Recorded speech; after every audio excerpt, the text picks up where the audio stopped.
ये सहारा हमसे छीन लिया। कुछ दिन बीतने के बाद खाने पीने का जो थोड़ा बहुत सामान था वो सब खत्म हो गया। अब तो ना घर में राशन था और ना ही पैसे बचे थे। गीता अपनी सास से कहती है, माँ जी, जो भी पैसे जुड़े हुए थे वो सब खत्म हो गए हैं। कुछ दिन तो कट गए, पर अब आगे का कुछ सोचना पड़ेगा। आस पड़ोस के लोग कुछ दिन तो उन लोगों की मदद करते हैं, पर धीरे धीरे सब लोग उन्हें उनके हाल पर छोड़ देते हैं। गीता अपनी बेटी से कहती है, बेटी, अब बस केवल थोड़ी सी दाल और चावल ही बचे हैं। आज का ही खाना बन पाएगा। कल से मुझे कुछ काम ढूंढने जाना पड़ेगा।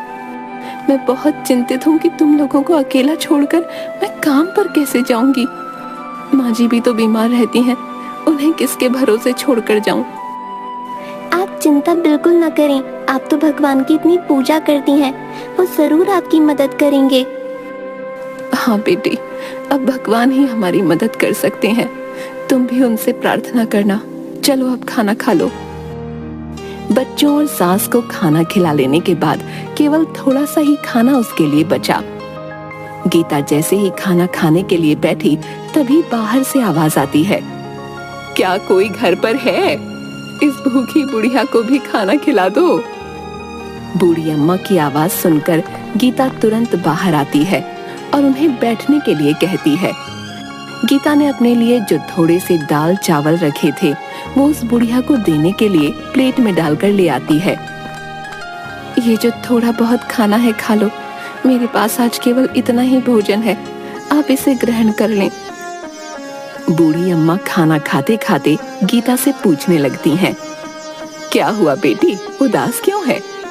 गीता उस बूढ़ी अम्मा को सारी कहानी बताते हुए कहती है कि किस तरह अचानक उसके पति की मृत्यु के बाद घर का सारा भार उसके ऊपर आ गया और कमाई का कोई जरिया नहीं है।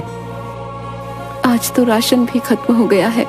मुझे समझ नहीं आ रहा कि अपने छोटे छोटे बच्चों और बूढ़ी सास को छोड़कर कैसे बाहर काम पर जाऊं, और यदि काम नहीं किया तो इनके लिए खाना कहां से लाऊंगी। बूढ़ी अम्मा गीता की सारी बातें सुनकर उससे कहती है, तुमने ये जो दाल चावल बनाए थे इनमें बहुत ही स्वाद था। तुम्हारे हाथ में स्वाद है। घर के बाहर ही तुम दाल चावल का ठेला क्यों नहीं लगा लेती, जिससे तुम्हें घर छोड़कर कहीं जाना भी नहीं पड़ेगा और तुम्हारी कमाई का जरिया भी बन जाएगा। मैं तुम्हें एक नमक का पैकेट देती हूँ। ये एक जादुई नमक है। तुम अपने खाने में इसी पैकेट से नमक डालना, फिर देखना उस खाने का स्वाद।